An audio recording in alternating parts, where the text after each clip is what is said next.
Good evening, everybody. This is Random Encounter, And this is Althena.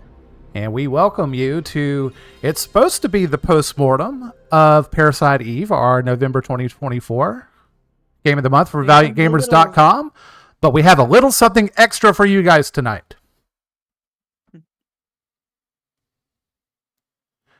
So I did everything in my power to try to get a Saturday stream put together. Unfortunately, was not able to make that happen. But I did tell you guys, if for some reason we couldn't finish the Chrysler building, which we did get pretty close to doing, that I wasn't going to leave you hanging. I'm a man of my word. You climbed the hell out of that tower. I did, and it climbed the hell out of me right there towards the end. That last floor, whoof, what a doozy. Yeah. And we were both tired. I was extremely tired. I had not really slept all day, like the night before or anything. So I was running on fumes, but I'm like, you know what? I almost thought about calling in the stream, but I've got this. Let's go. And I don't regret it, but it was rough. It's bad when a game has you so mad that you're scrambling for graph paper to try to get yourself out of a situation. And then when you finally do, gives you just the most hateful little boss there. And I had trouble with that crab the first go around, but he was showing out for the camera.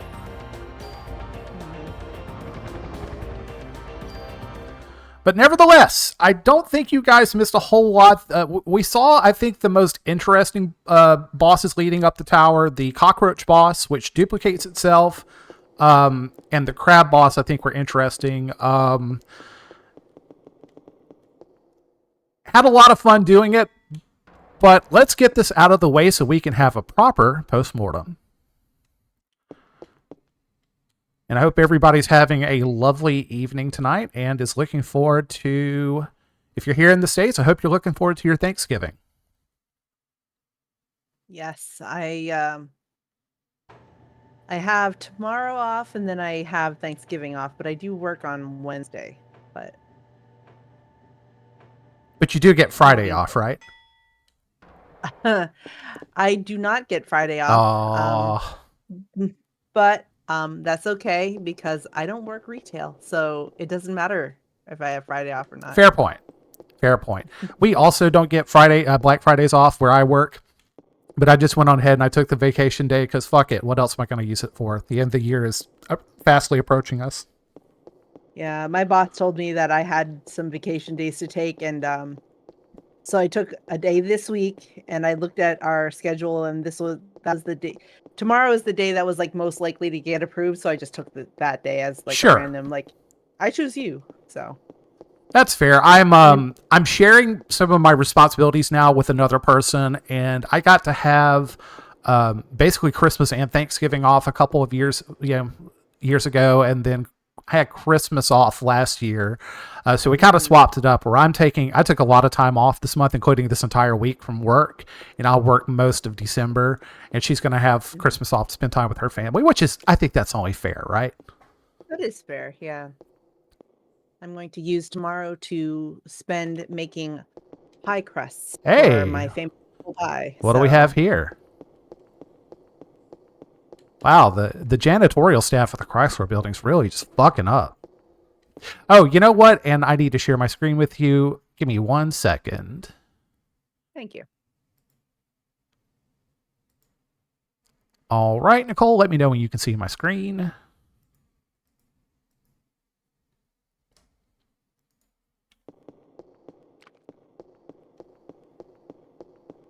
I can see it. Okay. Yeah, it's getting progressively nastier the more that we go up.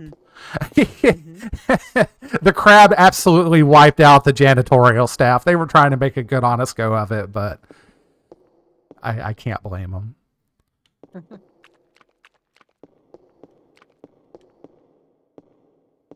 I was really looking forward to seeing the top of the Chrysler building because I wanted to see how, I guess you could say, accurate it is. Oh, that's right. You have been up to the top, right? Yes. Well, did it have as much goo as you're seeing right now?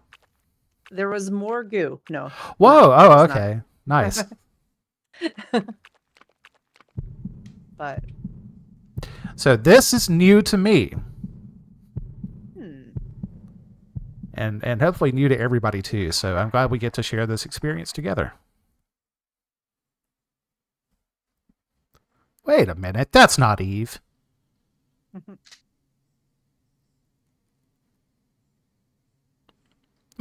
My eyes!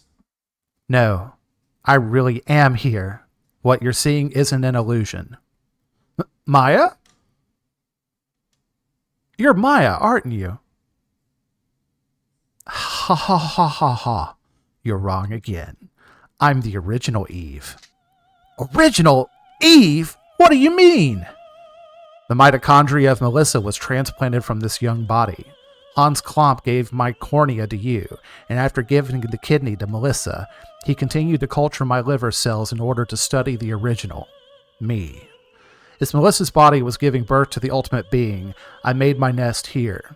Just in case Melissa or the ultimate being failed, at least the purebred would survive. In your bodies, this body belongs to your sister. It's been cultured from the real thing. No, that's not true!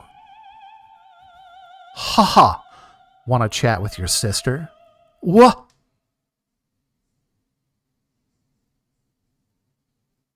Who are you? Maya, it's me. How do you know my name? Where's Mom and Dad? Where's Aya? Are you really Maya? I was in the car with Mom and then my body got really hot. Where am I? I have to go home. Mitochondria grimace. I have to. Aya's waiting for me. I'm here, Maya. It's getting hot again. Shit, hold on, girl. I got all kinds of pills to give you. Don't worry. Maya! Everyone, take your meds. Maya, answer me. Sorry to break up the reunion. Eve? Did you have a nice time reminiscing? Eve! You challenging me? A purebred? Just remember, the body belongs to your sister.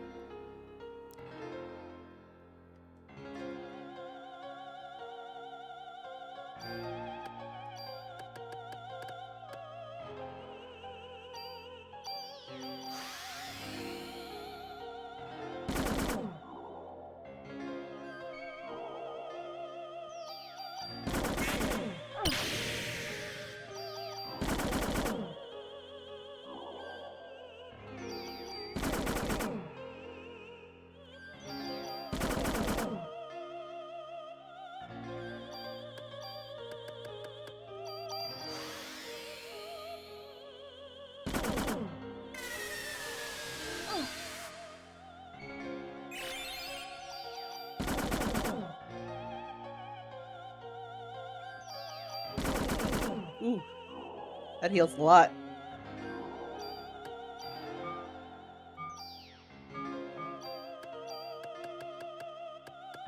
That's fine. I've got the full force of American firearms on my side. Good old Mr. Bang.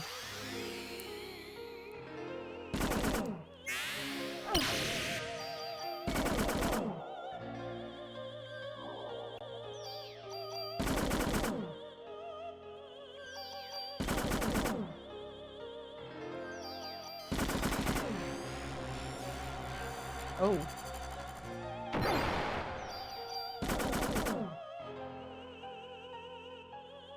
Well, we are pretty well stocked up with revives and medicine 4s. We should be able to get through this fight. Also, That nice ass, ass, bro. I see you through our personal culture.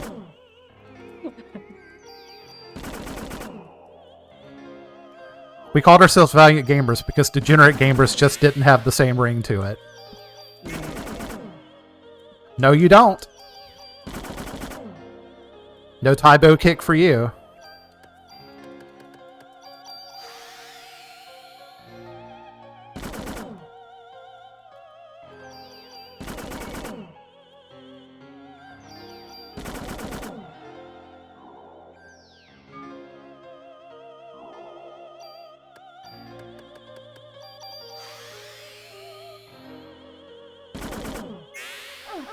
Ouchies.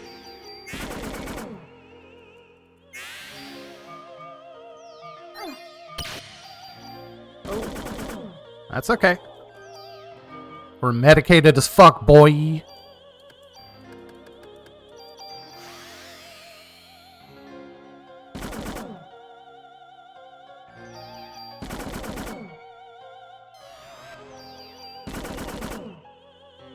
Does Maida's gun work really well against her too, or? I don't think you have you don't have Maida's gun after the playthrough. Ah. That's just a one-trick MacGuffin.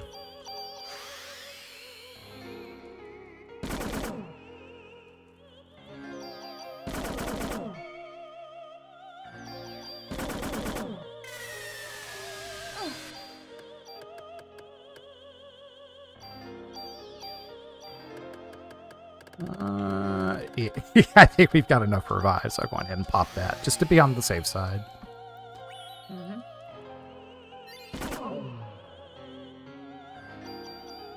Okay. Swimmingly. Maya. It's getting hot again. No, not again. I'm actually really impressed because I think she was about to do a heal for 2000, so I was really trying to push it. Ugh. I have awakened. What? What's this voice? It's coming from within my body. The time has finally arrived. No, you can't be! Ha ha ha ha ha ha. Eve? Until a while ago, Maya's body had the most evolutionary form of mitochondria, but now your mitochondria has surpassed Maya's. I am now the highest form of mitochondria ever present. They're competing. That's what evolution's all about. Survival of the fittest, eh? Humans are the same. All knowledge and technology. You see, it's all about competition. In war, you use that knowledge and technology to determine who will survive. It's the same in the animal kingdom, where they tear their prey apart. Stop it! Impossible. We have survived war. The time has come for us to be released. Stop! Don't interfere. What? Are there others too? Other than you and I? No! Maya? This place belongs to me and Aya. Ugh! You're not going to interfere. I won't let you! No! The evolution of your nucleuses. Go home. I have to go. Is above. I need to go home. So it seems. She's waiting. I'm losing consciousness. Aya's waiting. She's waiting for me.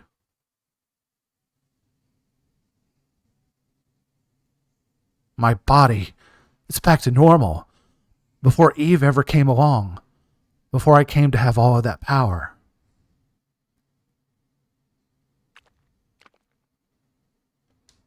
Maya, I've been waiting.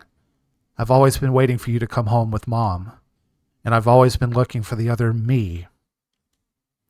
But you've always been with me, haven't you? Always. All this time.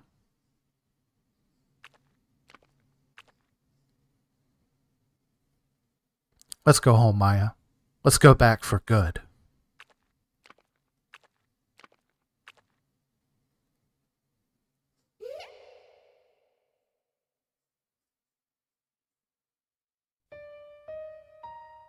That little giggle at the end didn't really make me feel better. Well, does it make you feel as bad as the proper ending of this game? Where like everybody's eyes start to glow in the theater? Because I forgot how creepy that was. That was pretty creepy. I'm presuming this is the canonical ending. Although it's strange though, because like you're technically fighting Maya before you even fight the ultimate being. But yeah. Nevertheless.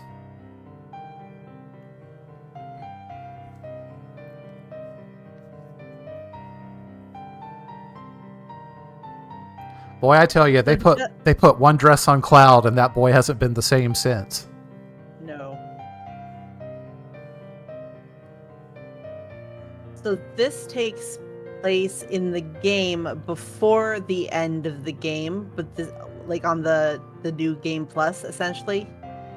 It's seeming to imply that it's taking place after as well, which is a little confusing. I guess that was my question, because this takes place on day 4, you said? Well, I went into the tower on day 5, but yeah, so you can do that. Well, I mean, I guess as early as day 2. Like if I were to go do another New Game Plus and reset it, and then go to day 2 to unlock the Chrysler Tower with that equipment. Oh yeah, I could clear through the tower. So yeah. I mean, it technically takes place before, but the dialogue implies it takes place after. It gets a little weird. Yeah, no, because she's talking about the ultimate being, and like at least there was the fallback of the purebred and all that. So it's like, interesting. Yeah, I don't know. It's just kind of one of those things that makes you go, huh? Or excuse me, huh? Whatever. That's right, Squall, whatever. You're the most handsome guy at the ball, and it's not even close.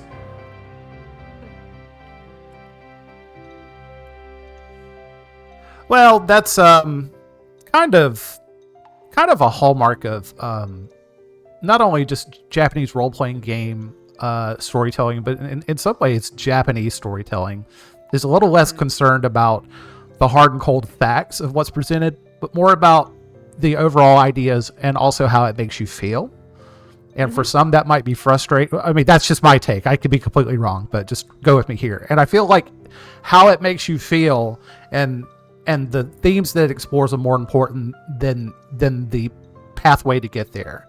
And as somebody that's kind of been exposed to both styles, it drives me crazy, but I get it. I get it as well as I can a semi-weeaboo American that grew up with this media. I appreciate the artistic nature of it. So. Whoa! Showing titties on my Twitch stream? Gang, you're gonna get me banned. You can't really make out the nipples, though. You can't. So I think it's okay. Hashtag free the nipple. Hashtag as long as it doesn't get me banned from Twitch.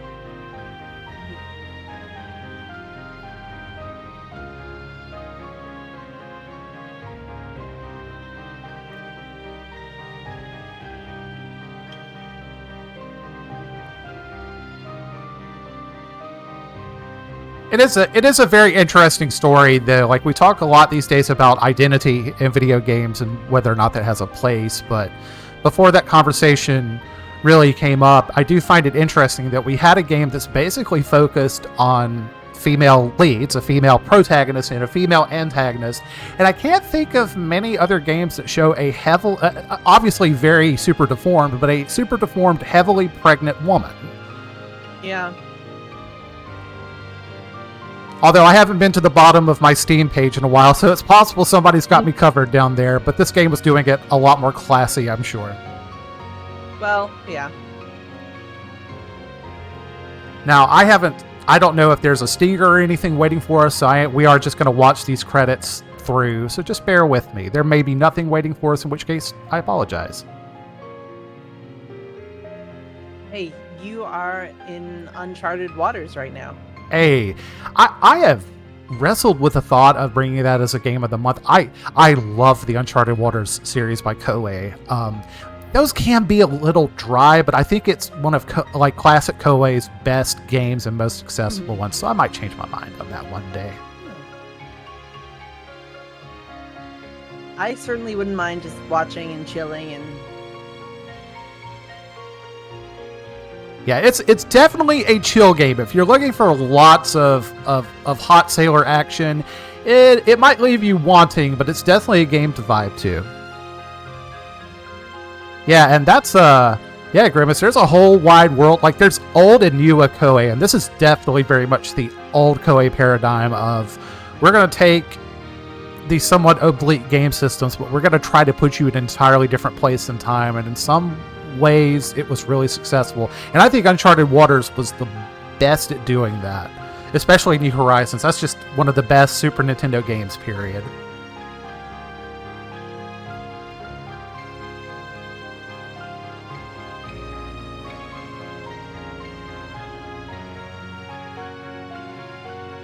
I wonder how many times that Tony Rambo guy has just heard Rambo references and is just sick to death of it. Yes, all of them.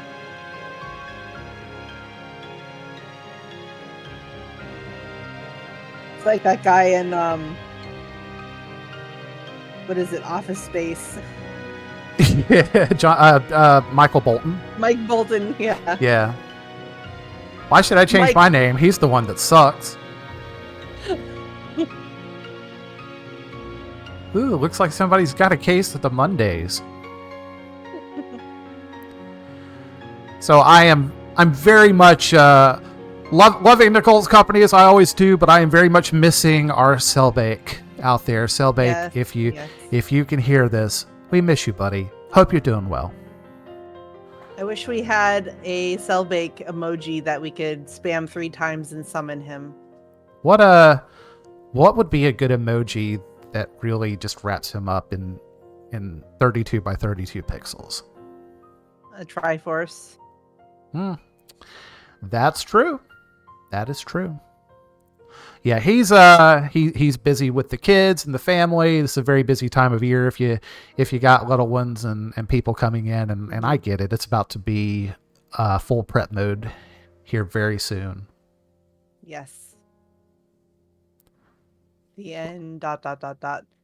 Very, very nice, Grimace. What we can only hope. Let's see. Is there any more? If I press buttons. Okay, we're fading out.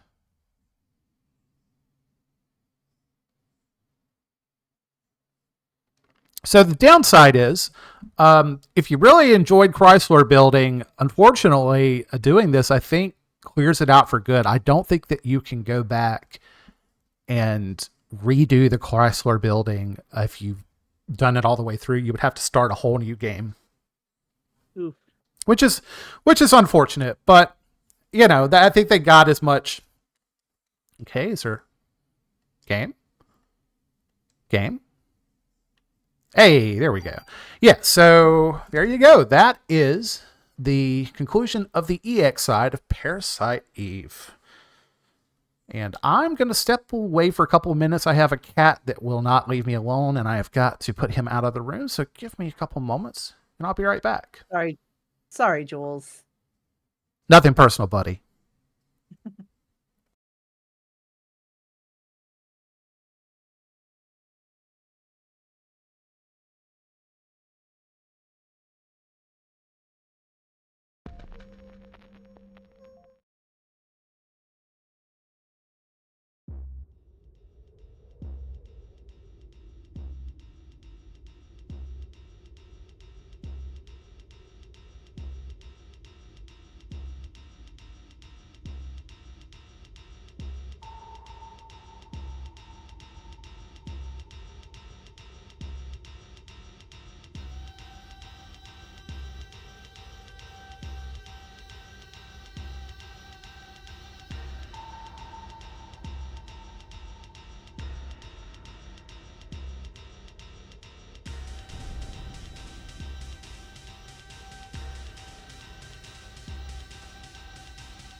All right, Parasite Eve, go away.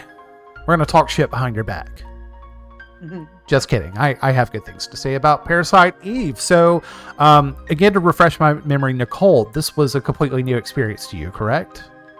Yes, I have owned this game for probably about, I want to say 15 years. I'd never played it.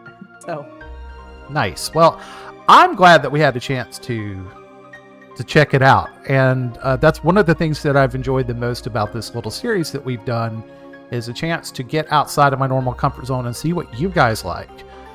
And yeah, probably been one of my favorite things to do over the course of the last year. So I've not been too shy in talking about how much I enjoyed this game back when I played it, when it was new. I was just thinking today about how spoiled, if you were a Square fan back in the day, that latter 16-bit period and the 32-bit era, it was good eating. You were playing some fantastic games. I mean, Final Fantasy 7, 8, and 9 came out. Final Fantasy Tactics, you had more experimental games coming out from Square, like Parasite Eve, but also things like maybe not as successful Guys and Tobal Number 1, Einhander. The amount of risks that they were taking and branching out from their typical JRPG roots was kind of refreshing to see. I feel like it's... Excuse me, I'm sorry. No, it's okay. Go ahead. I was just going to say, I feel like it's almost kind of a chicken and the egg situation because a lot of people who are diehard Square fans probably became that way because of that period of time. That is true. That period of time, it was good eating. I agree with you. So definitely. I mean, if I was not already a Square fan, one of these games definitely would have caught my attention and would have gotten me hook, line, and sinker. Now, I had first been introduced to their games through Final Fantasy IV, back when it was still known as 2. And then I went back and I played Final Fantasy 1 for the NES because Cancer, one of our usuals, he happened to own it for his system, and I was kind of curious, like, well, what was this game like? And yeah, like I was already pretty much on board for what this strange Japanese company was putting out, but Final Fantasy VI, man, it really just sealed the deal and made me kind of a lifer fan. And then I got my Sony PlayStation for one Christmas, and I remember it came with a bunch of different games, like because my mom bought it used from a friend of hers, and it came with Final Fantasy VII, Romance of the Three Kingdoms 4, ESPN Extreme Games, which it's completely unlike any of those other ones, but was and not typically the kind of game that I would play, but surprisingly fun. And I remember her just giving that to me, all those games. Oh, and Wing Commander 3, because why the fuck not? Great game, by the way. Right. And gave me all those games and a huge tin of popcorn, and it was just like, go nuts. And I remember for like a week and a half, I was just enraptured by this little system. You just subsisted on popcorn and dreams. That's all that I needed back then.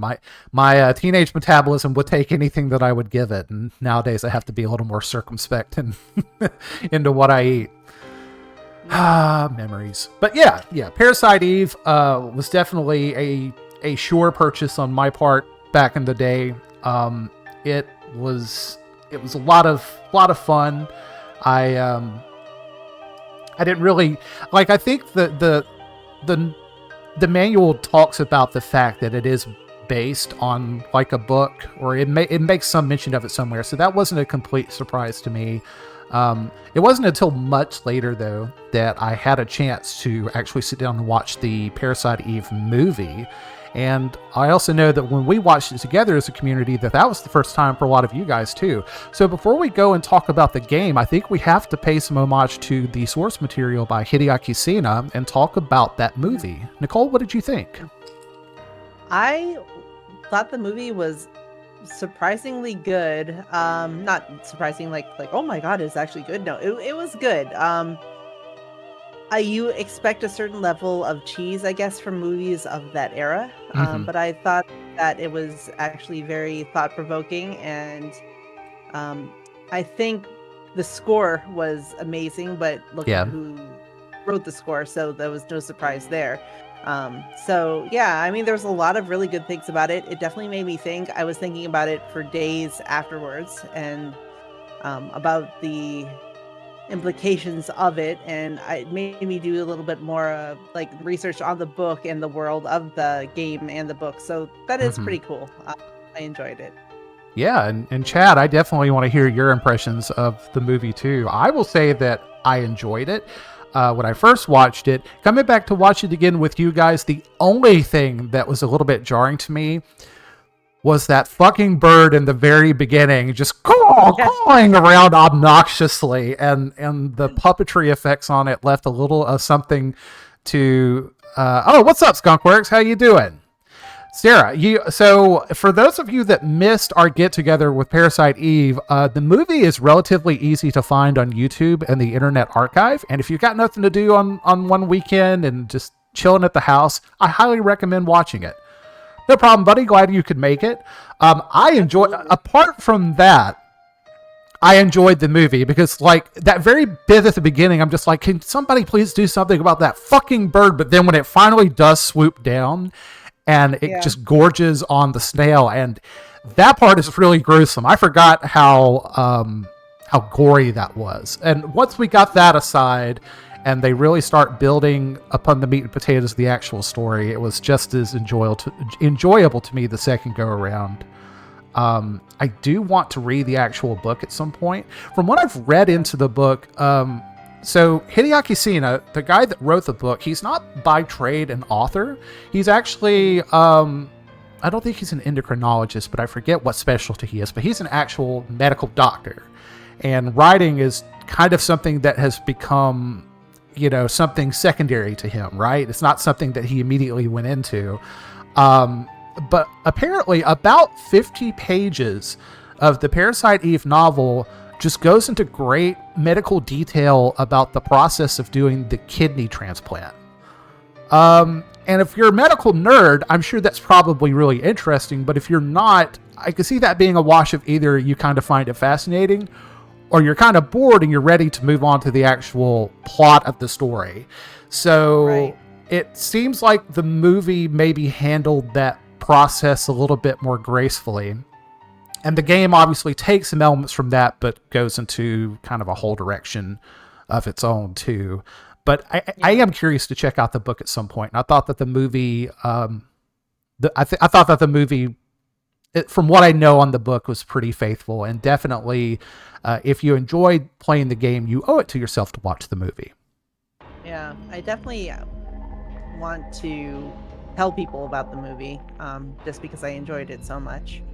And I was reading about the book and like the relation that the author had with the book and the game, and why, what happened with the third birthday happened. So it's pretty interesting stuff. But no, I definitely am looking into reading the book myself. So Yeah, I definitely wanted to touch on that because it seems like the author's relationship with Square, I don't want to call it adversarial, but it seemed like it was a little difficult because what I have read implies that the game was being worked on with the consent of the publisher to use the IP without the author's consent, which when he found out about it must have been a little surprising. yeah, I read that too, and it's really kind of, I don't mean to interrupt you, but No, that's it fine. reminds me of a lot of um, stories you hear about authors, especially in like the 80s and 90s, where a lot of their work was just being preempted and made into movies and made into, in this case, a video game. And the authors would look at the works and be like, this is nothing like my book. But they're like, well, this is what sells. And it's kind of weird to see that happening here. It's a good thing that this was such a quality product, but it could have been so much worse.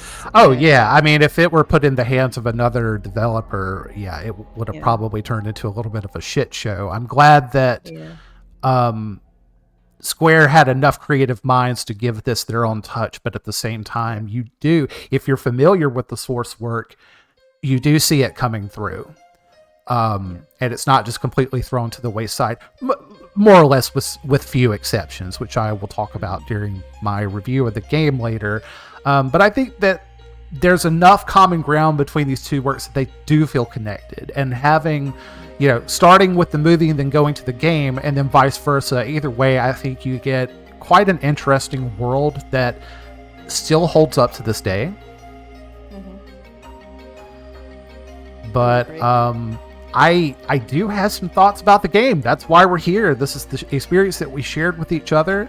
I don't really feel qualified more to talk about the book. I do know that unfortunately is going to be a big sticking point for anybody that liked what they saw here and are hoping for a remake of this game. I think it's going to be a very difficult prospect because of the way that the copyright works here, because like the character of Eve and Melissa and Melissa's particular take on Eve, I'm sure those are things that belong to Square and this world of New York that they've created, but a lot of the underlying elements there don't belong to them and belongs to the author.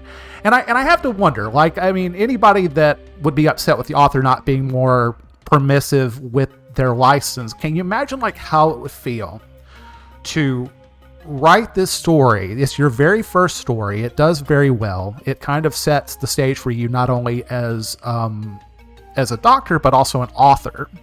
But part of that that agency kind of gets taken away from you and ends up creating something different and yet stands upon its own. But also that's handled in such a way that communication isn't being had between you and the people that are working on the game. That's got to give somebody conflicting feelings. So it seems like, and I'm just reading between the lines here, and this is purely speculative, so you guys can take all this with a grain of salt. I would be very surprised if the author is willing to give Square Enix a chance to remake this game, which is a shame because I really think it would benefit from some creature comforts in a modern perspective, and possibly even in a way that ties the book and the story a little more closer together. But I think we can maybe discuss that in detail once we talk about what I liked about the game, what you liked about the game, Nicole, and then what we feel like didn't work.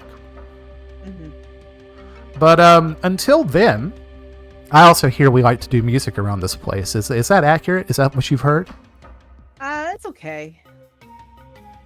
Oh, come on. I'm going to need a little bit more hype than that. I'm going to need some hype from the chat. Are we down to hear some music from Parasite Eve? Because I'm fucking down to hear some music. Well, in that case, that sounds good to me. Come on, you can do better than that, Nicole. Give me some hype. Wait, hold on. Deep down to your jimmies. Come on, bring it out. Glory! Hey, that's what I'm talking about. Well, I'm here to give the people what they want. And you guys want some music? I'm happy to deliver some music. So sit back and enjoy our Team Valiant Gamers picks for Parasite Eve.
And we're back. I hope you guys enjoyed that because I really do enjoy the music of this game. It's one of my favorite things about it. And I really think between me and Nicole here, since Scott's been kind of busy, we picked the best that this game's got to offer. So thank you, Nicole, for your suggestions. Yeah, it was my pleasure. It looks like a lot of our suggestions overlapped, and we talked a little bit about that. So it worked out. A lot of the songs you ended up choosing, I was like, I want to choose these, but I need to narrow it down. And so, yeah, it worked out. Yeah, it's like I was telling you while we were muted. It's like if she picks UB, Kyrie, and Urban Noise, I'm fucked because there's a lot of good music in the game, but those are my top 3 picks. Thankfully, you just got Urban Noise and Kyrie, so it's like, yes, I get to have UB. But oh man, every time that organ hits in UB though, it just shivers down my spine. I was watching a musician on YouTube. He gives music reaction videos. As a musician, he'll listen to things that are not quite in his wheelhouse, and he listened to the UB theme, and it's just like, you could see the shock in his face when you see those organs come in, and his appraisal at the end was like, it was like being stabbed in the ears, not in a bad way per se, but it was just such a jolt from that from that kind of techno undertone that's kind of soothing you into almost a sort of comfort, I guess, for lack of a better word. Yeah, I definitely agree. That's probably one of the most impactful parts of that song. And you can tease me all you want about when I say that I love me some organ, but like, I really do, and that's one of the reasons why I chose Kyrie as well. So. Well, let me tell you, when you're fighting the ultimate being, the organ definitely does hit, because let me tell you something. Trying to find a good backdrop for that song to use, because all the songs that we just heard had a different scene from the game that corresponded to that. But finding a good one for the final battle is a little bit tough. Like, I could just pull the backdrop directly from the game, but it wouldn't be very interesting to look at without the actual fight happening. So I'm like, that's not going to work. And I couldn't find any like good screenshots of the battle without all the UI elements and stuff. So I got to watching the cinematics, and then really the only cinematic that you see of the final battle is when he's in his final form, his very phallic, very final form. And there's just no way for me to avoid it. There's no lipstick on the pig that's going to hide the fact that he's pulling his cock out. And yeah, so I was just like, fuck it. Let's just do it. Let's just go with it. Wow. Thank you. Thank you for that. Thank you. I mean, I didn't make it. Square made that. Considering that it was a mature rated game, I mean, it shouldn't be a surprise, but that was definitely the most nippleless boobs and ball sack and phallic head action that we saw in a game to that point back in our young lives. It was a little shocking first go around. Mm-hmm. But nevertheless, so my feelings about the music are no surprise. I really enjoy the music of Parasite Eve, as we were discussing in chat, and Grimace, Yoko Shimomura is responsible for the soundtrack here, and I can't sing enough praises about her range and her talent and how much music she has put out across all kinds of like different genres and games and video gaming in general. I mean, she's worked on everything from this to Street Fighter, Front Mission, another Square game that is I highly recommend. I want to say that she's even done some music for Castlevania too. Like, I know her and Yuzo Koshiro have too. So a lot of hands in a lot of different honeypots, and I just don't think that she gets enough praise. I would agree. So for sure, definitely recommend the soundtrack here if I can't recommend anything else. But we've talked about the music at great length. What were your expectations coming into Parasite Eve? I expected a game that was just a lot like Resident Evil, because that's what I'd always heard. Mm-hmm. So I was going into it just expecting something very similar to an old school Resident Evil game, and I think it was a little bit more my style, only because I do love Resident Evil, and I Mm-hmm. love a lot of games. There are some that stand out a lot more than others, but I I'm just not super crazy about zombies. Okay. So this, although there were a lot of zombie-like creatures, there weren't. It wasn't like a disease, like an infection. Right. Um, I don't know. I just liked I liked the science angle of it a little bit better, the evolutionary angle of it a little bit better than some type of just Hmm. corrupt government conspiracy to make zombies. So, Understandable. eh, Now you know me. I like my zombie movies. I'm a big fan of Romero's Dead series. mhm. But I also love the subversion of the zombie tropes. It's one of the reasons I enjoy The Last of Us as much as I do, because it's kind of a zombie take, but instead of a supernatural or generic traditional zombie, it's a fungus that kind of just eats us alive, and we turn into something that we don't recognize. And it's kind of a similar thing here, where you have living within you the basic building blocks of your existence. But what if those building blocks one day decide to say, fuck this shit, I'm out?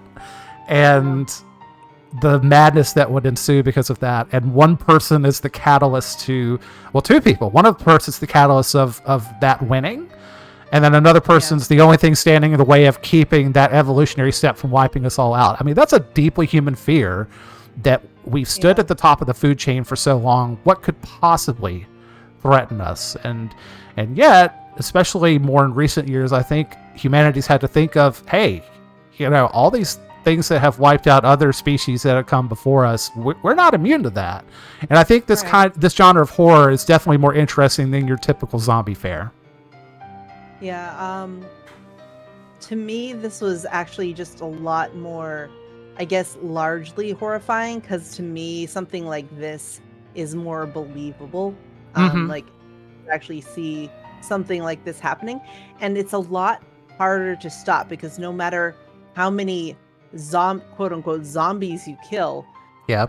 that basic building block is still evolved in Right. everyone. So it's just kind of like, well, shit, what are you gonna do about that? So And we do know that there's at least one sequel that it would be nice to explore that here on Valiant Gamers at some point, because I have not played Parasite Eve 2, and it takes Parasite Eve 1, it takes some liberties from the source material. It definitely takes that physiologically grounded body horror that the book and the movie explores, and it does take it in a little bit more of a fantasy direction, which is not surprising considering this is Squaresoft that we're talking about. But it is still plausible, and I would like to see how that remains plausible in the sequel.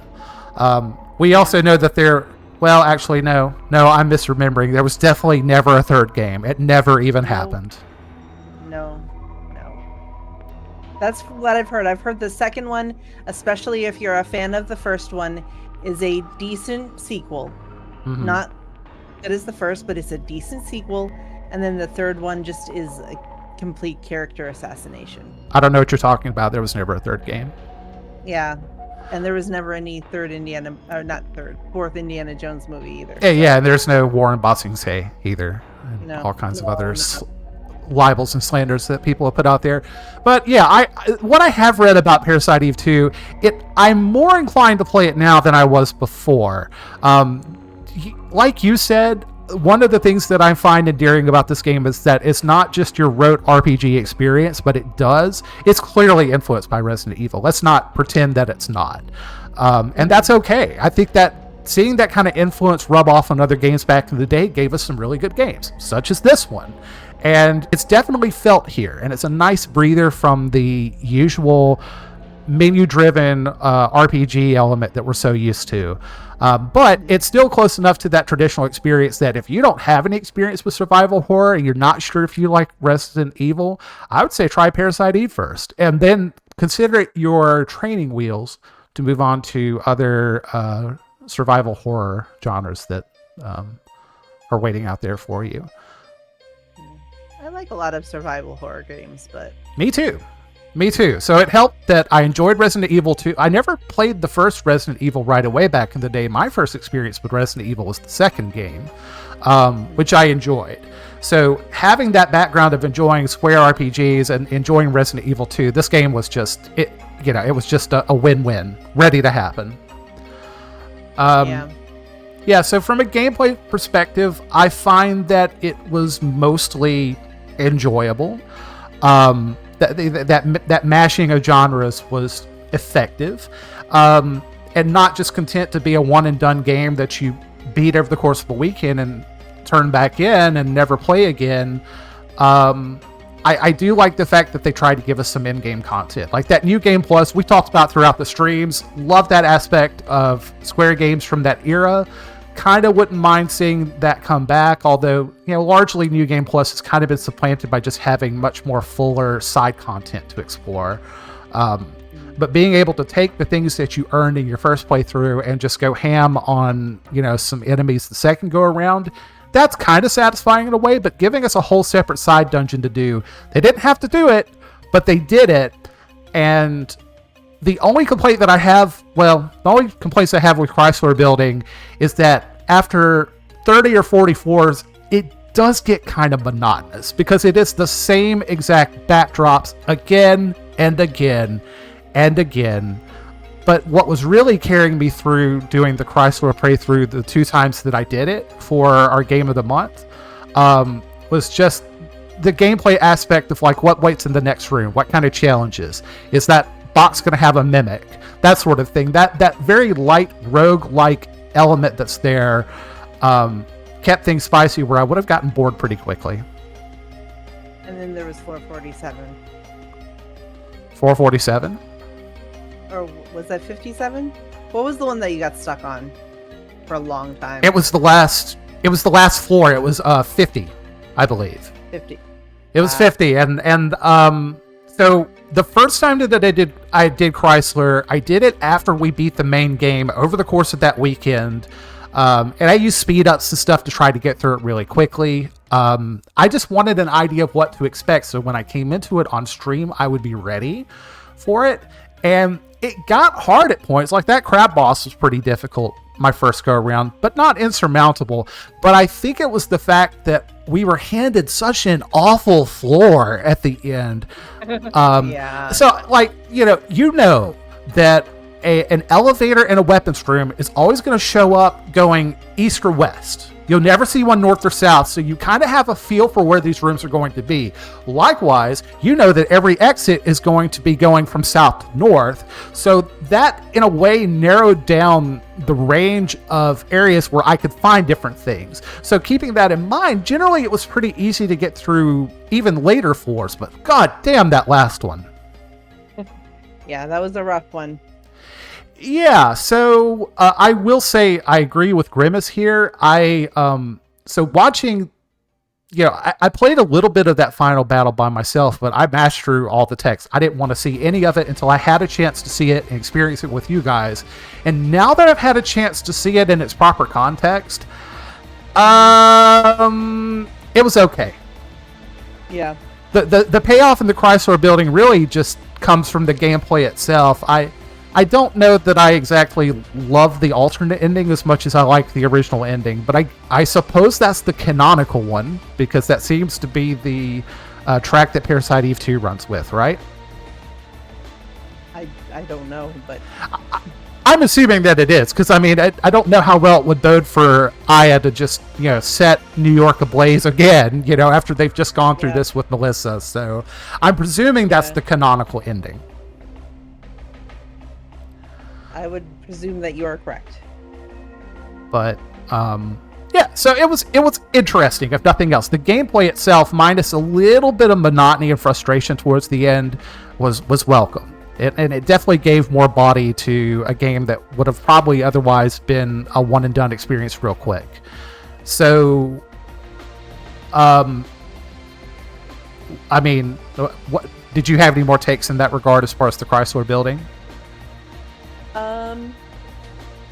I agree with Grimace. I don't think the canonical ending should have been locked behind it, because I I mean, how easy was it to access? Like, how many people who didn't have access to the internet back in the day and didn't buy the strategy guide, how many people would have missed that entirely? Well, now that was... So this game came out, what, 1998, I believe? Or was it 97? I don't know. So, like, you know, there were still a lot of people that didn't have the internet back then. For me, I had access to the internet and GameFAQs, which was a thing back then, and I could have conceivably gone out to get the guide, but I don't know why I didn't do the Chrysler Building all the way back then, and I'm only just now doing it. I'm glad that I did it, but I also get kind of frustrated with RPGs just locking things behind guides and expecting you to know all these things, you know. Another thing that I liked about this game that I found a lot less frustrating than a similar system posed in Vagrant Story is modifying your guns and armor is a lot of fun. It's very satisfying, and you see immediate payoff once you do it.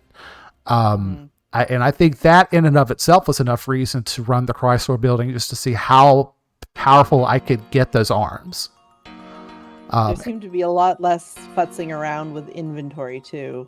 So this is true. Now, a little bit of that I handled off of camera, but not all that much. Because Vagrant Story had the problem, you could truly build weapons that would make the game almost unwinnable or very, very difficult.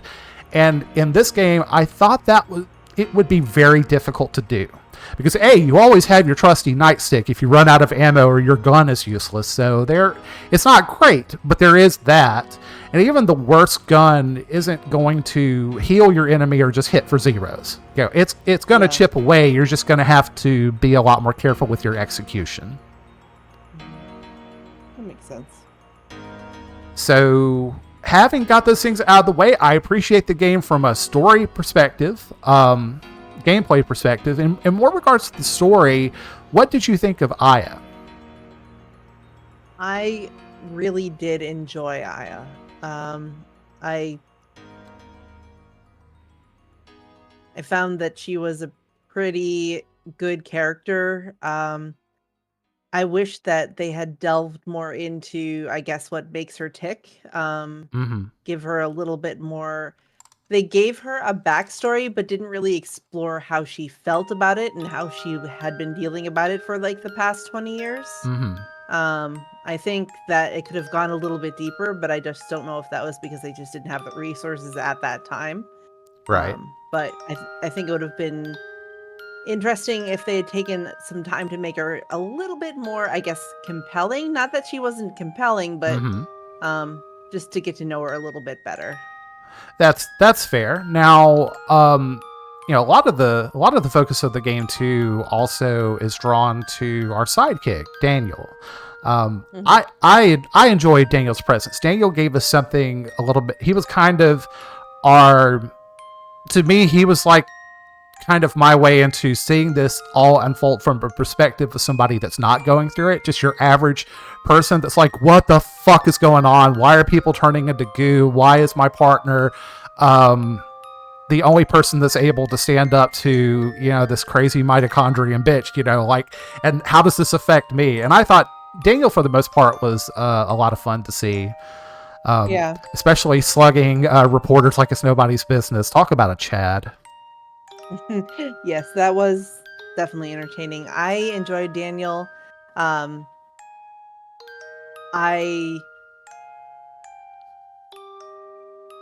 felt bad for him because of the whole thing about Lorraine.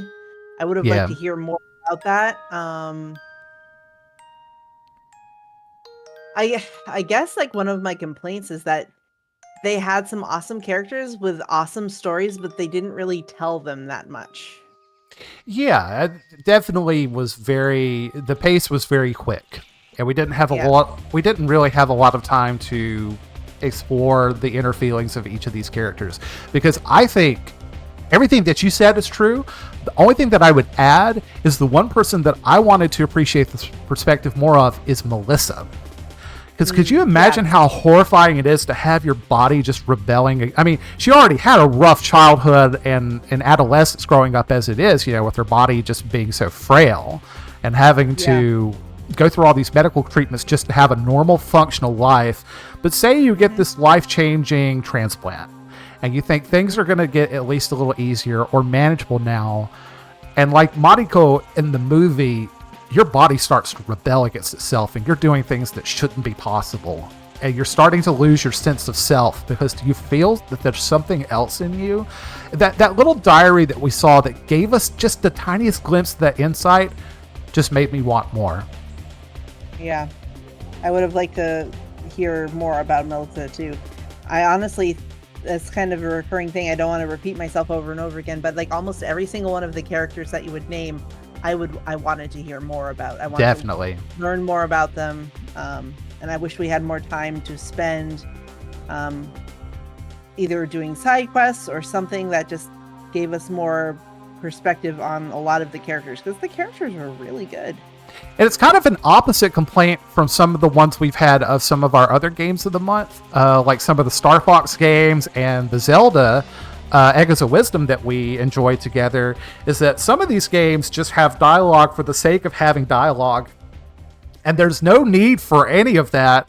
Whereas this is the opposite problem where it's just like, more! We need more! Mm-hmm. And one instance I was thinking of that would be a great place to have a little exposition between Aya and Daniel is these ridiculous scenes where it shows them speeding through Manhattan before they do the evacuation. And we know that's not even close to realistic. And I'm just thinking, like, in a remake scenario, we've discussed how unlikely that'll be, but just bear with me here. How cool it would have been to just have them sitting in traffic, Daniel honking his horn like, get out of the way, asshole! But it gives them a chance to stay put and talk to each other. Yeah. And just explore, like, what the hell does this all mean together? Both from Aya's perspective and Daniel's. I think little moments like that would have been really nice. I agree. But it's kind of one of those things too where we can say that easily in hindsight, but maybe that wasn't as clear to them back in the day. Yeah. I wonder if, because I mean, whenever they have a game located in a different place, they will usually send people to do research and report back. I wonder if this didn't happen in this case because there was a lot about the New York map that was very realistic. Yep. It was actually a really beautiful map. But like a lot of the things that they showed, like the way New York was, like even when you're traveling on the edge of New York City, like when you're driving in for the first time, the minute you hit the city limits, you pretty much slow to a crawl. So it's just like, there's no way anyone would be traveling that fast in New York, right, in the streets of New York. So it's just like, that stood out to me right away. So like, yeah. No, I'm with you there. I do think that a lot of research went into the overall look and feel of New York City in other regards, because a highly detailed world map, one of my low-key favorite things about the game. Very nostalgic to see New York as it once was. But they definitely nailed that part. They nailed, for the most part, the looks of the various places, like the museum, Carnegie Hall, what a New York, police precinct would look like. I mean, maybe, and even the Chrysler building didn't exactly look like it looks like on the inside, but definitely at least gave you a familiar vibe if you've been there. Now, you've actually been to the Chrysler building, and I know we discussed that it doesn't look exactly the same on the inside. Did it at least allow you to suspend your disbelief? Yes. And it had the feel of it. Like, it had the feeling of like this classic old school 1930s Art Deco skyscraper, and that was really cool. I've never been into the office levels. I can't imagine that they are terribly accurate. Yeah. Being that there were no like offices anywhere. Yeah. But the top is not accurate either. Just because originally, when it was built back in, I believe it was 1918, the top floors were known as the Cloud Club. and it was a club for like elite Manhattanites to be like hang out and be rich, except for the very top floor, which was where the president of the Chrysler company had an office and lived, essentially. It's where he hangs out. It's where he hangs out to be goo. Yes, exactly. So, and then of course, like there's the observatory, which is where I got a chance to go to all those years ago. But it's been many, many years since I've been there, but I don't remember seeing any floors of goo. But still, I felt like it captured the spirit of it. I would love to go and just take pictures there and just like put hashtag where's the goo. I would make an X account just to do that for a couple months before I delete it. That would be good times. People would be like, what the fuck is this guy talking about? Except for the few people that would be like, I know exactly what he was talking about. You are seen. You are heard. Well, I do appreciate the perspective of somebody that's actually been to New York, and that's something that I would love to rectify in the future. I do feel at least the aesthetic of New York was well preserved, if not some of the minutiae. Like, yeah, I'm with you. You know, being stuck in traffic not only would have made more sense, would have presented some more narrative opportunities too. Just maybe to kind of get a feel for like what were these people like together before all this happened, like what the Aya and Daniel police procedural, just a touch of that would have been kind of cool. So there is one character that we haven't touched on in particular, and I want to get your take. What did you think of Maeda? I really like Maeda. I thought he was entertaining and funny and resourceful and smart, and I hear that he is probably one of the most poorly treated characters in Third Birthday. Ugh. That's I don't know what you're talking about. I've never heard of Third Birthday because there's not a third Resident Evil game. But if there was, it would be very unfortunate to hear that. Yeah. So Grimace says, I liked the character of Maeda. I'm sorry. No, it's okay. Go ahead. I was just going to say, and I think he really helped tie the book and the movie into the video game very nicely. I thought that was a nice touch. Definitely. He is our missing link because I think some of this wouldn't have made a lot of sense without his input, for sure. Because otherwise there wasn't a whole, other than Hans Klomp providing us the the antagonist narrative here. He really is kind of key in making that link work. So I didn't want to leave what Grimace said untouched on. He says, I think Aya is an interesting character and she's strong enough that I can honestly understand why the third game that never happened whatsoever was made, just because I can see people wanting more adventures with the character, even if it leaves people wanting. Absolutely. Yeah. And I don't blame them for trying. In spite of the fact that I feel like if you're going to try, at least know that you have the full brunt of the IP to work with. And if you can't, then just don't. But it doesn't. But, I was having this discussion with somebody the other day where a bad sequel comes out. It doesn't necessarily, to me, besmirch the value of the originals. And I would much rather encourage people to try than not try, because we've gotten some fantastic sequels over the years. I think of Aliens, Terminator 2, and other more timely video game examples definitely exist. I don't think that people should be shy about trying to make something for fear that it won't live up to the original, but they should try to make something knowing that they have all of the building blocks in place to do it. And I think that it was kind of tricky of Square Enix to try making this third never happened game without knowing that they had the IP to fall back on, which they didn't. And I definitely think, from what I've heard about this fictional game, that it definitely shows.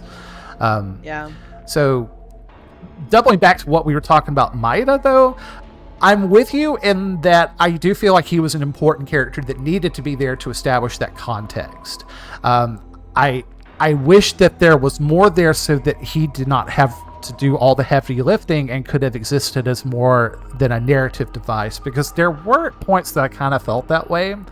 Mm. And I also felt that Maida also in a way represents a kind of Mary Sue character, almost the Japanese insert here, because all this stuff is going down in America with American characters, and maybe to a Japanese audience playing this game in its first release round in Japan, they, I don't know, maybe a Square thought that there also needs to be a Japanese character to give Japanese audiences a little bit of accessibility to the strange world of New York. That could just be me talking out of my ass here. I would have liked to have seen more out of Maeda, just like I would have liked to have seen more exposition happen with the other characters, because sometimes he just felt very walking dictionary instead of a person with his own motivations and ambitions that I would have liked to see explored more. I think that like they started doing that like at the very end, and then there was time and because the game ended. But like giving him some personality to being kind of like awkward and flirtatious around Aya, like all of a sudden, like, well, where did this come from? Yeah. The chemistry was a little off there. It was kind of But like, oh man, Maida's got some Riz here. Get you some. exactly. What's up, Timmy? How you doing, man? Hey, Jimmy. Yeah, so I guess with those things in mind, we've talked about the music of the game, the gameplay, the story. Before I kind of hit it back in your arena, but also I'll probably voice something that I think you and others expressed during the stream. The only thing that really kind of took me out of the moment is Daniel jumping out of the plane to throw Aya her magic bullets. My God. Yeah. And then, on top of that, he has the temerity to live after it all, which I'm glad that he survived, but it makes no sense. It would have made a lot more sense if he died. Yeah. So it would have been more meaningful because it would have been like a sacrifice. Like, ah, shit, he died. Well, what a way to go. That man is a true hero. Yep. And if he lived, that's fine. But I mean, it's not fine. He should have died. Yeah. Because jumping out of a helicopter into probably either the East or the Hudson River. That was on fire. On fire. But then he's standing on the edge of the water, and he's in his suit that we've seen him in the whole time. His suit, fine. It's not burned at all. His hair, not burned at all. His skin, not burned at all. Like, you saw him burning. You saw him literally burning. But no, he was fine. Everything was fine. He is not dead. That took me out of a lot, actually. Yeah, I would have liked to have seen that was definitely, the game runs a gamut from realistically bound to fantasy, and I don't mind it treading into that fantasy waters, but that was definitely towards the end where we're like, oh, we're seeing some Final Fantasy one-winged angel shit here. There's no way that a person should have been able to survive that. But nevertheless, he did. What a Chad. And I bet Obama was looking at that like, man, where can I get a tan jacket like that? That thing would go through anything. It's great. The asbestos that they should have used in the theater was what he made his jacket out of. Yeah, exactly. Because I tell you what, they cleaned up the Carnegie Hall like really quick after that whole fire fracas too. Probably the fastest remodeling I've ever seen, ever. Yeah, so there's some stuff I was like, I don't know about that, but yeah. I think we can overlook it because, in the words of Mystery Science Theater, it's just a game. I think we should just relax. Yeah. I also would just like to, since we're talking about this now, I'll just bring it up. Another thing that had me kind of laughing a little bit is that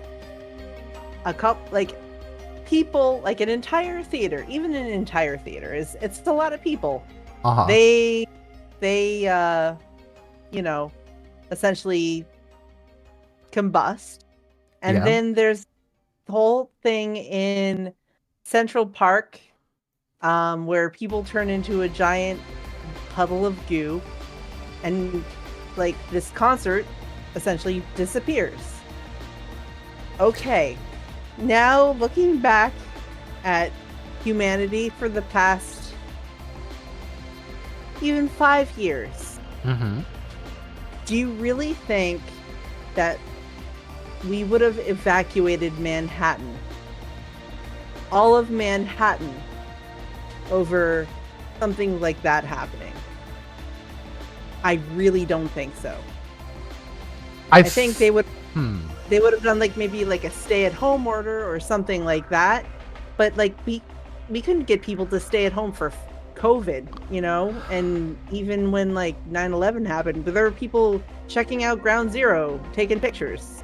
So I think the different. I see what you're saying, and I see where you're coming from, and that's not an invalid point of view. My counter to that would be that this happened before 9/11, and even though 9/11 didn't have all of Manhattan evacuating in light of what happened at the World Trade Center, you have to say New York before 9/11 and New York after 9/11, it changed the psyche of not just that city but this country.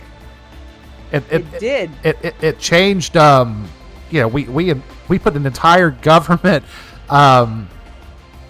department in order to handle Homeland Security in light of that. And also, too, at least with 9/11, once we were reasonably sure that no more planes were going to be coming crashing out of the sky, and that there were countermeasures in place to keep that from happening again, I think that this is a different threat, though, because the threat is also different than with COVID, because with COVID was a terrible thing, and it was hard as hell to get people just to stay indoors for a little bit and enjoy Netflix, but I don't know that such stay-at-home places would have been effective in this kind of scenario, where if this thing or anybody that she has liquefied and is now using as a weapon through the city, if they get close to you, they can combust you. Do you really have a safe place to go in New York except to go away from this thing? And I also, I still don't think, I don't think it would have gone down that way if we told people, like, just knowing Americans and how Americans are, the, president or even the governor of New York or the mayor of New York City would have gone on television and be like, we need you to evacuate. People would have been like, this is America. We are going to stand our ground and fight back. And I think that's the case now. And that would be interesting if we were to remake Parasite Eve and what that whole situation would look like in a modern America. I think you're right in that it would look different. I think you would have some people just hold up in New York, just, goddamn, the government's going to tell me what to do. This is America. This is freedom. I see what you're saying. I think that a mass evacuation would have been more likely to happen back in the 90s under the times were different, the mentality was different, and I think that people's trust in institutions and just their government had not degraded to the point where it is today. And if the threat of 9/11 were so pervasive that we thought that like a biological contamination was about to, unfold in New York, I could see them possibly evacuating the city. Only because I feel like that the times were different and that, again, people's mentalities were different. I know that times are different, and I agree with you. And I know that people's mentalities are different, but I will say one thing. New York's mentality has not changed that much. It really hasn't. You think so? I really think so. I don't know. It's a complete hypothetical, right? Because I think that if Parasite Eve were remade today, or just made today and not made back in the 90s, it would have to look different. For those reasons that you described, I think the mindsets are different. It would need to match the reality that we have. Also, just the change in technology in the last 30 years has been pretty incredible. Like, the communication with cell phone made things more instantaneous. But I also think of like when they were going to attack. They were going to attack Eve and the Ultimate Being at the Statue of Liberty. I think that would look completely different, and it would need to for two reasons. One, these days they would probably use drones, right? Mhm. And drones Yeah. probably wouldn't be susceptible to the whole mitochondria explosions that the human pilots would have. But then Yeah. I think from a narrative perspective, they could just say these weapons are ineffective against this thing. You can throw all the missiles you want to shy of a nuke, and then we have to start asking ourselves, do we launch a nuke? Which would probably present another moral quandary that would be interesting. But Mhm. another question that I had today, just really thinking about it, before we come into our post-mortem, how does Aya know how to fly a plane? Yes. Didn't they mention that briefly where she's like, "Oh no, no, no, no." They mentioned like we have it on autopilot and we're gonna take you where you need to go. So or something like that. But then did they... But then I guess to me that feels a little plot holish because they could have just Oh done that yeah. without her in the plane. Because yes, she's immune to it, but then having no pilot in the plane would have, again, it would just go back to the point of why not just use a drone these days, which was not a choice Right. back then, but now definitely would be. Yes. If they wanted to continue with that in this purely hypothetical remake that I doubt's going to happen, it would be interesting. Like, what if she were a Navy vet? What if she's like, hey, I actually have experience flying this, which would be very what's the word I'm looking for here? That would be very contrived, I guess. But hey, it would be plausible. Mm. Also, The only other thing. Oh, go ahead. I was just gonna say, also would give her a little bit more background dimension. But anyway, you go ahead. Yes. I was just going to say the only other little nitpick I would, on the same grounds as the evacuation, to me being incredibly implausible, because, again, I will say New Yorkers have always been immovable. That's just kind of how they've been. But they mentioned that, oh, well, no one's here anyway because it's Christmas, and it's just like that's not how a city works. Yeah, I think some of that just chalks to the fact. I think that there was some cursory research done into this game, and it does show. But Yeah. We've seen greater efforts go into like on-site research with the likes of Rockstar Games and their Grand Theft Auto titles, and I don't know if the budget here permitted that sort of thing. That is just kind of a difference of cultural understandings. Yeah. They are outsiders making a game about a place where they're really not from, and I think they probably did as best as they could with the knowledge that they had. I think one of the good modern examples I would actually comes to mind is actually Final Fantasy XIV, because that does take place in a lot of places that are parallels to this world, and they do a lot of research to make sure that they are as culturally accurate as they possibly can. Oh man, wouldn't it be nice to have a Parasite Eve remake headed by Yoshida? Yes. With like an over-the-shoulder style of gameplay that still kind of stays true to that survival horror meets RPG elements.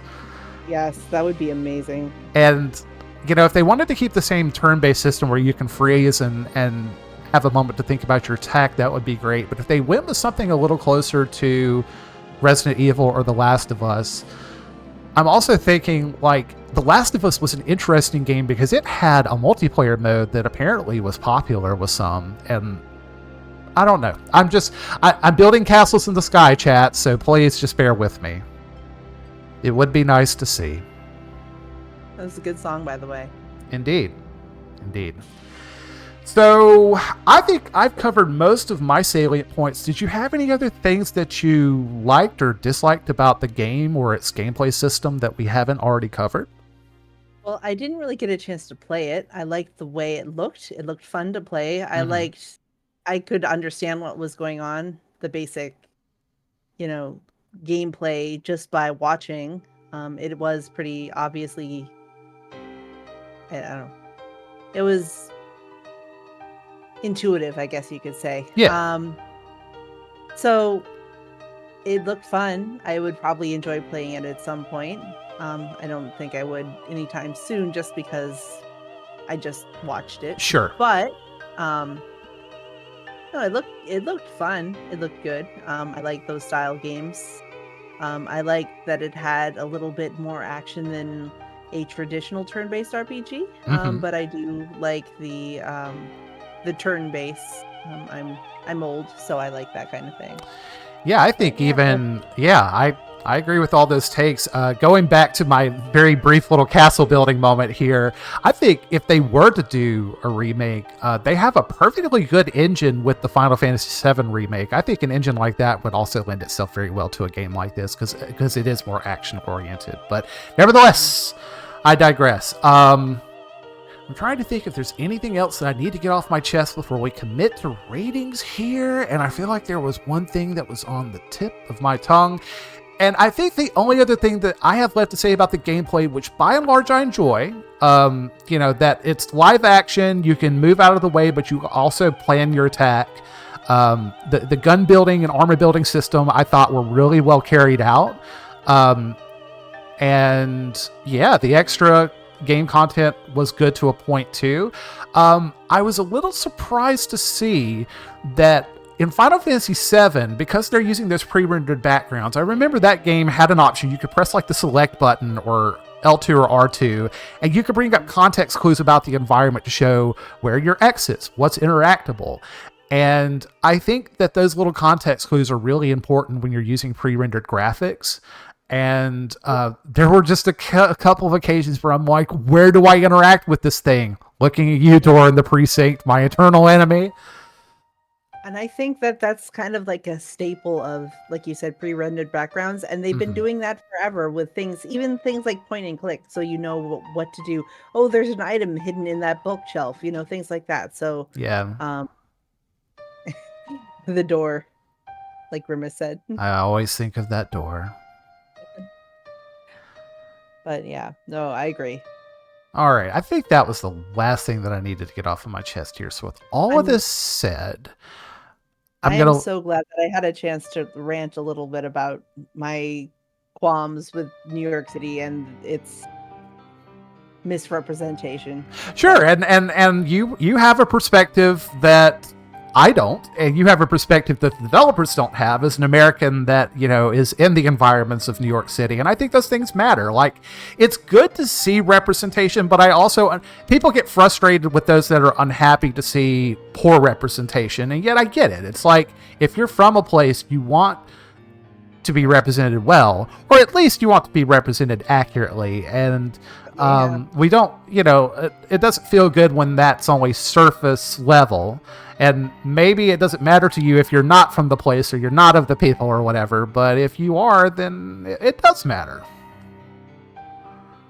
Agreed. But all that said, I'm gonna give way to you and say, ladies first. What would you rate Parasite Eve? I would probably rate this a 4.75. I really enjoyed it. Wow. Okay. She's coming out swinging. It was an almost perfect game, except for the qualms that I've already discussed with you. But it looked fun. I've never played it, so it's hard for me to say like, oh yes, absolutely 5 stars. But no, I really, really enjoyed it. I enjoyed the music. I enjoyed the art style. I enjoyed the characters. I wish the characters were more developed, but just because it's not perfect doesn't mean I didn't really enjoy it and I didn't realize that it is a solid classic game. Hey, I was not expecting that. You definitely come at us with surprises, and not criticizing that at all. I think I'm glad that I can give people games that make them go almost 5 out of 5. That's always a good thing. I think my view is a little bit more conservative. I actually, and I'm still going to stick with this, but I came into this with my rating pretty assured. I still feel assured about it now. I'm going to go with a 4, which for as much effused praise as I've given the game seems maybe a little bit off, but I remember when we were first discussing how our rating systems would kind of work here when we started the Game of the Month series. I I don't think there's any shame in making a game that's a 4 out of 5, and I don't even think there's any shame in making a game that's 3 out of 5, because at least with a 3 out of 5 game, it's a game that may not speak to everybody, but it's going to speak to someone, and it largely accomplishes its goals. I do think that there are some things in Parasite Eve, a lack of polish that we've expressed just because of time limitations, technical limitations, lack of a little bit deeper research and writing that I think would have filled this game out even nicer. And some of those things can be hand waved because it's a fantasy. And yet, because this game is trying to go for something a little bit more grounded in reality, I feel like we can knock it, because if you're going to make the effort, go for it. Just give it all you've got here. But well, you talked me out of it. I'll rate it a 3.5. No, I'm just kidding. No. That's fine. If that's your rating, I'm definitely not here to talk anybody out of that, because otherwise, apart from those points that I brought up, I think this is a really solid game. I think this is a look back at Square as a company that was brimming with creativity, freed from the constraints of 8-bit and 16-bit platforms. They now have a lot of leeway to expand the kind of stories that they can tell, because they're also no longer hindered by the same censorship issues. So we can tell stories that are more mature. We can explore body horror in a video game. And even though some of these cinematics and renderings have aged over time, I think still a lot of them hold up really well. The bones of the story is fantastic, built upon what is already a fantastic story out of the book. And I had a blast playing it through the first time. I had a great time playing it the last time that I played the game back in the 2010s. I enjoy playing it now, and I'm sure 5 or so years down the road, I could see myself playing this game again and enjoying it just as much then.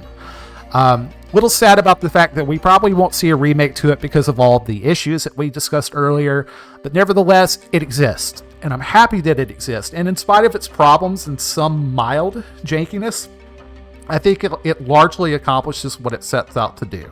So I say I'm pretty confident with my 4.0, but if anybody felt more strongly about the game than that, then hats off to you, because I don't blame you. For some, this is their favorite game, and I wouldn't tell them no. So I can give you a couple reasons as to why I chose what I chose. I thought about it. I thought about the other games that have been the previous game of the months. And I thought of it kind of in terms of what I had rated other games, and I thought about whether I liked this game better than the other games, and how much more I like the game. This is, besides, so all of my game of the month that I've done, they've been pretty much some of my favorite games. Like, I love the Shenmue series, I love the Lunar series, so I'm gonna be kind of biased. Sure. But I will give a realistic rating to the games. So for me, it was,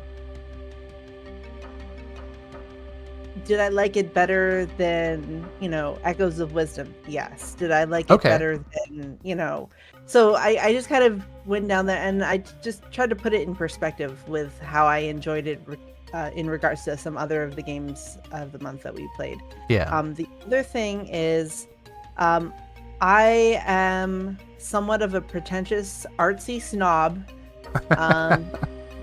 and this game got me thinking a lot.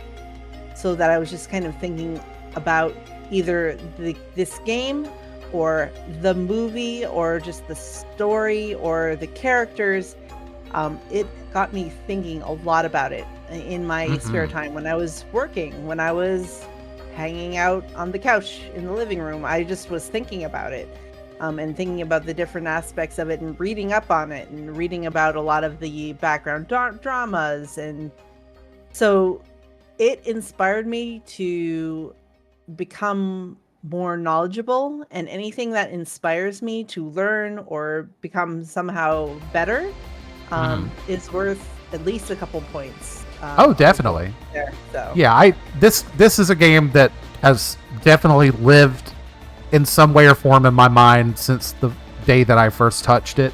I do love how it stands out in what already is a filled roster of solid 32-bit games that just changed the gaming landscape, and this one still stands out as bringing a horror touch that goes beyond kind of the basic zombie horror that we saw in Resident Evil, and even surpassing some games that came after it too. That it really kind of stands in a league of its own. Just from a gameplay standard, I think that's why I've gone with a more conservative 4.0. But yeah, I think the underlying story here is great. Even the author of the book likes this game. He maybe didn't care for the stuff that came after it, and yeah, I think the publisher and Square Enix should have given him a chance to come on board and actually have a little more input in this product. And I don't think it would have hurt things in the slightest. But we are very lucky that in spite of all that, we still got this gem out of it. It really is a standout game. And I'm glad that you guys enjoyed it. I would like to say that it might change, because like you said, a lot of your 4.0 comes from, other parts of the game that I can't really talk about. Like I said, I didn't play it, so I don't know, maybe if I had actually played it, I would give it a more conservative rating as well. But I don't know. From what I saw, I enjoyed it, and that's why I gave it the rating I did. Fair enough. Well, we've had, in spite of being one person down tonight, Nicole, you've been star of the show. I couldn't have done this without you, and I appreciate you being here. We have had 2 hours. We even had some gameplay earlier too, so this may be one of our best post-mortems just on that basis alone. A little bit of something for everybody. It was definitely very unique, and I enjoyed it. Yeah, so I am going to take this opportunity. We discussed this before we head into the stream. I've been doing some talking with Scott and Nicole in the background, and I just wanted to also be transparent with the community about my intentions going forward. So, I mean, as long as Valiant Gamers is online, I'm going to be going to the forums and posting there. I'm going to be, finding time to hang out on stream with you guys. That part is not changing. But coming into the new year, I am probably going to have to start to divest some of my time away from the streaming, which I don't feel good about doing, because I will say this Game of the Month project that we've had going since February has been so much fun. And it's given me a chance to flex some streaming chops that I really haven't flexed in quite a while. See, typically, I usually will get at least one stream a year in for my Extra Life Gaming Marathon that I do for my local children's hospital. And in the last several years, that's really all the time that I've had for streaming. So taking this as an opportunity to kind of get back in the saddle, it's been a huge learning opportunity in not only better utilizing the tools that I have, like OBS and my image and paint editors, but also just thinking out of the box in terms of how to present interesting things to you guys. And I really appreciate the feedback that you guys have given me on the presentation of the Games of the Month series. It's been so much fun to do. But unfortunately, with the coming year, I am probably going to have to cut back on my streaming. Because if I'm just fully honest with you guys, my health is mentally, but also in some ways physically, is not at the place that I would like it to be. And I'm going to have to take some of that time to put on myself. And, I really hate to do that because these streams are fun. Like sitting here making all the Parasite Eve assets and getting that crafted. I wouldn't trade that for anything. But I do know at one point, I think I was working on Extra Life. I was working on this, on the Halloween stuff, and then the Shenmue Post-Mortem. And I think you and Scott can both attest that I was kind of losing my mind in the background. It's like, oh, what the fuck am I going to do? But I do hope that you guys are understanding and don't take this as a sign that I want to be involved less in this community, because that's not true. I just, I probably will need to take a little bit of a break from the streaming aspect. But I have no regrets this year. This has been fantastic. And I definitely am going to show up and show out for Shenmue 2. because I'm really excited for Shenmue 2. I love the original Shenmue. That was a lot of fun. I know, Nicole, you love Shenmue 2, and I can't wait for us to talk about that together. So that is gonna be great. And I would just like to take a few moments to say, I've told you this before, but I will tell you again, I absolutely support you in your decision. I think it's the right decision for you. I want you to put yourself first and your health first, because that is important, because you are my partner in this whole Valiant Gamers thing. But more importantly, you are my friend for over 20 years now at this point. So that is what's really important. And I wouldn't have been here doing this streaming stuff if it wasn't for you and Scott. But you really helped. You did the assets for my first Lunar game playthrough. You just really helped me in developing my own, I guess, rediscovering, because it's something that I used to know how to do and I just kind of lost that. But you really helped me get that back. So again, thank you so much for everything that you've done for this community. And I definitely think it's time for you to, take care of you too. So that is something I definitely want to say about that. I really appreciate that. And I want to give a ton of kudos, not just to you, but especially you, Nicole, but also to Scott too, because these guys work really hard behind the scenes to not just budget out that time so that we can bring this to you, but also doing that legwork in the background to get these streams up and running and make sure that they're running well. I've been happy to be there and give you guys some guidance on how to get that ball running, but y'all have both taken off and provided some really quality streams. And I look forward to seeing what kind of creativity is going to come out of your output in the future. So, and I'm going to be here for it. Like, I'm still going to be around the community, and hopefully as I start to get the proverbial house in order to take care of these things that need my pressing attention, that will allow me time in the future to give more time to the streaming, because I'm still sitting here knowing that I've been ready to have this conversation with the community for a little bit. I'm still thinking of games that I would like to play on stream. It's like a virus that I can't get out of my brain. Uncharted Waters, hell, Parasite Eve 2. If anything, if I am able to find just little packets of, maybe I have a day here and there, use that as a chance to bring you guys maybe a smaller game that I can get done in a day, or a game that doesn't require a lot of investment. But I do still want to be a part of this community that it's been a pleasure to give to, but frankly has given a lot to me too. That's why starting this website up again brought me a lot of joy, because I wouldn't know you without it. I wouldn't know Grimace without it, and Scott, and a lot of other people that I consider people worth listening to and having in my life. So I'm grateful for that, and I never want to lose scope of that. Yeah, I am a little bit curious to see how it's going to go for Game of the Month. I guess stay tuned to see what's going to happen, because I know that there are a lot of changes coming up, but I at least have Shenmue 2 and Shenmue 3 after that coming up. I still need to finish Night in the Woods, so there's plenty of stuff that I can.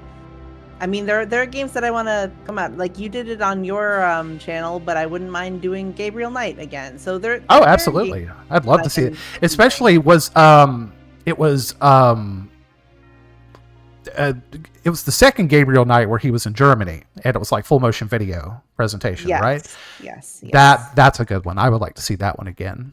So Skunkworks, basically, I just announced that I'm going to be taking a little bit of a break from the streaming at the end of December. Like, I'm going to be here for Shenmue 2 and for 3, but I probably won't be streaming as many games for a little while, because I've got some stuff that I've got to handle in my personal life. I've got some health issues that I need to kind of work on, and if I'm just realistically speaking, I don't want to stop streaming, but that is going to keep me streaming from some time.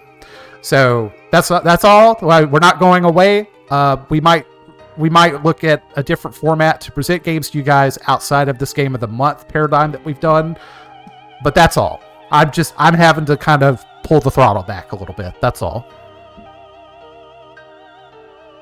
But having said all of that, there is one thing that I don't feel like we had adequate time to touch on. You know, on our last game of the month, Post-Mortem, and I had so much fun doing these side streams that I want to give them the time that they're due. Wait a minute. Oh shit, what's that sound?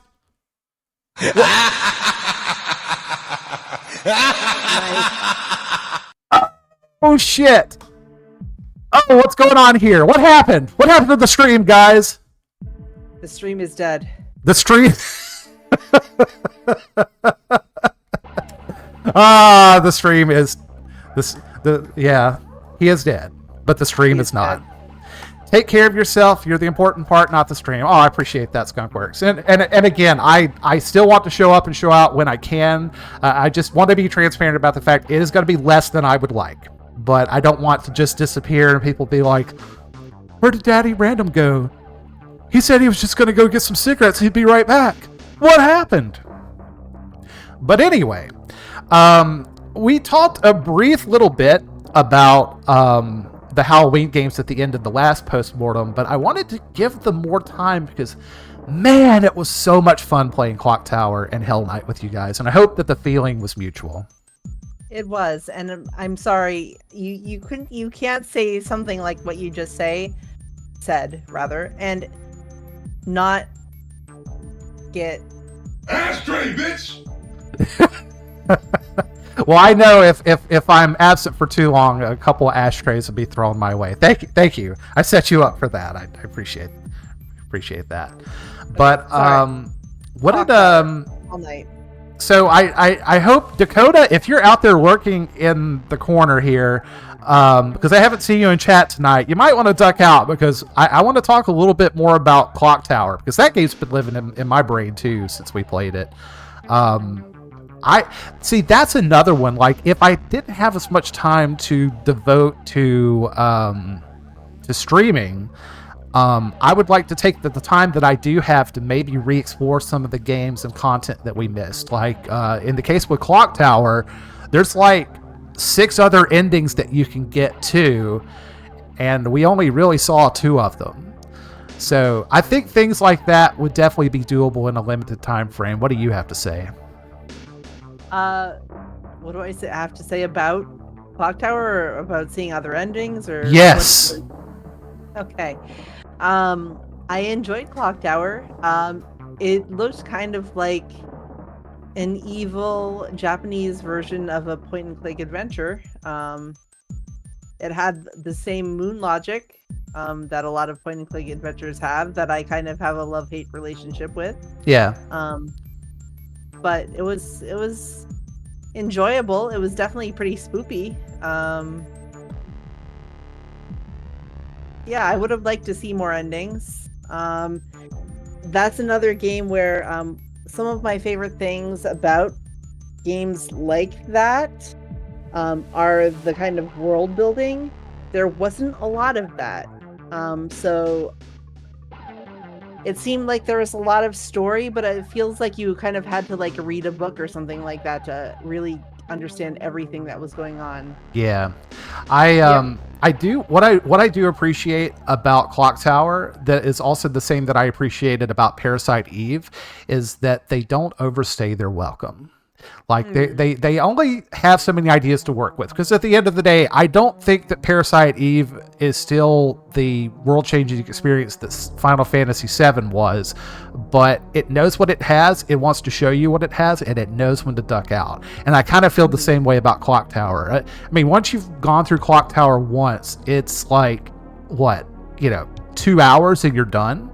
But that's basically kind of just watching a feature-length movie. So you're really kind of getting a movie every time that you play it, which is nice. Yeah.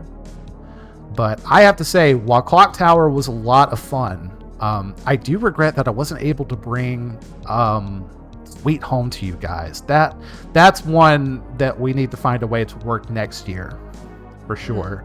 Like maybe Sweet Home and one of the Gabriel Knights games would be like peak Halloween. I agree. But having said that, I was so happy to bring Hell Knight to you guys. I've been talking mad shit about that game for years, trying to get the hype up, and it was a lot of fun being scared out of my wits in front of you folks.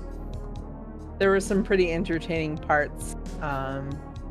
It was fun watching you be scared. Is that wrong? Is that bad? No, not at all. That was kind of the goal there. Like, it just had me going to straight up Jerry Lewis. Oh God, lady! A couple of times. That was a fascinating experience. That's such a man. The 32-bit era of gaming. I can't help but think about how so many fetters were unchained when they went to the PlayStation and other 32-bit consoles. Like, you were just bound by all these technical limitations that people were able to find ways around and work. Sweet Home was kind of one of those games too, where it's like, how do you present survival horror on the NES? But they really did just take Dragon Quest and shoehorn as much horror as they could in there, and it worked for the time. But the breadth of creativity that just opened up with this new storage medium and better processing, but at the same time you're still limited in technical ways that you have to be creative with those resources, was lovely. Yeah. And I do remember you saying at one point that some of the sounds were kind of repetitive in Hell Knight, and I do agree. I can see where they were trying to make the sounds as unobtrusive as possible, so you could always be focusing on the monster. I know it's extremely unlikely that we'll get I would consider Hell Knight a dead franchise at this point, but if we were to get a remake, I love what they did with the sound design back then. It would be just amazing to see what they could do now. Yeah. It's not even, so it was good. The sound design was good, but I think for me, on one hand it made you focus on the monster more, but on the other hand it made you kind of separated you and took you out of it, because you're you stopped going ooh, this is kind of scary, to the sound over and over again. It just takes you out of it, and I don't know. I don't know. I would have done something different there, but it was still very good. Hey, who's this asshole that's just crept in the chat? I believe we've got some spam here. Just wants to talk about his cheap viewers. Wow. Well, we don't have cheap viewers here at ValiantGamers.com. We have the most the classiest and most expensive of viewers. The classiest, most expensive, upper shelf viewers you can imagine. Do you want me to ban him, or do you got him? I don't know why I have so much trouble banning people, but please go for it. And while you do that, I just want to throw this out there for any lurkers out there that are not aware of what the hell it is we're doing. We are based at ValiantGamers.com. It's a lovely little throwback for the modern era. All right. Well, I couldn't help but throw a little gag in here. I've been looking for a reason to use that Vincent Price laugh all year, and I finally got it. Yes, well, I am of the opinion that there is no such thing as too much Vincent Price, so that's true. I am all for that. So I definitely, if I do no other streaming next year, I definitely want to bring something back for Halloween. So please look forward to it. But anyway, let's take this back to a little bit more of a Parasite Eve theme for people that come in and are a little confused to what's going on here. Nicole, can you eloquate your hype for Shenmue 2?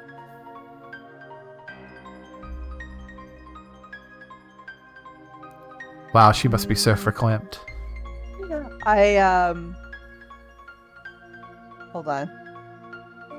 Do it. Nice. Not the right one. It just has the same emoji. Son, do I look gainfully employed to you? Wait a minute. Here's the one I think you were thinking of. He's pulling his cock out! Oh, no, that wasn't the one. Damn it. Oh, yeah, no, I am looking forward to it so much. I think I like Shenmue 1 a little bit, tiny bit better, just because of like the nostalgia. I've played that game so many times, so many times. Whenever I want to feel like I want to go home, I will play that game. But Shenmue 2 is so entertaining, and it is like objectively speaking better because they had more experience and it was more well executed. So I am looking forward to playing it. The pace is a lot more intense too, and there is a lot more fighting in Shenmue 2 than Shenmue 1. So just on that account alone, I think it's going to be a lot of fun to watch. So guys, please look forward to it. As you know, here in the U.S., we do have a holiday coming up on Thursday. For those of you that do celebrate, I wish you guys a happy Thanksgiving. And if you don't celebrate, I hope you have a great Thursday of any kind regardless. But take a chance to spend time with your loved ones either way. Let them know that you love them. And we appreciate you guys showing up tonight. Yeah. Also, I also wanted to say also about Shenmue. I am looking forward to this, and I am hyped. And Yo, bro! Hey! Yo, bro, indeed. That's the only downfall of Shenmue 2, really, is it doesn't have Goro.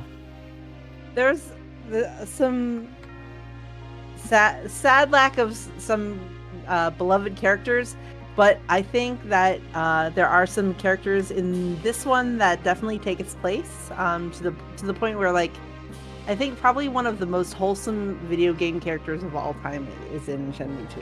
So. Yeah, and of course, Shenmue 2 doesn't have Goro, but it has joy. Oh, It does have joy. joy. Joy indeed. Well, And- you know. Yeah, if you know, you know. All right, well, guys, did you have something else before we call to close? Well, I was just gonna say, you know, I have a thing for girls dressed in yellow, but Yeah, I mean, I didn't want to say it, but I'll just say Joy may have not been my sexual awakening, but she was definitely somebody's. Anywho, you guys have a wonderful night. Enjoy your holiday or enjoy your Thursday, but either way, you guys have a wonderful rest of your week as we take Thursday off from our streaming, but Nicole will be back on Monday to share some hot, joy-filled Shenmue 2 experiences with us. So until then, this is Random Encounter. this is Alina. You guys have a wonderful evening, a great holiday, and we'll see you next time. Happy Thanksgiving, guys. I'm thankful for all of you. I am very thankful for you guys and thankful for this community. Until next time, so long.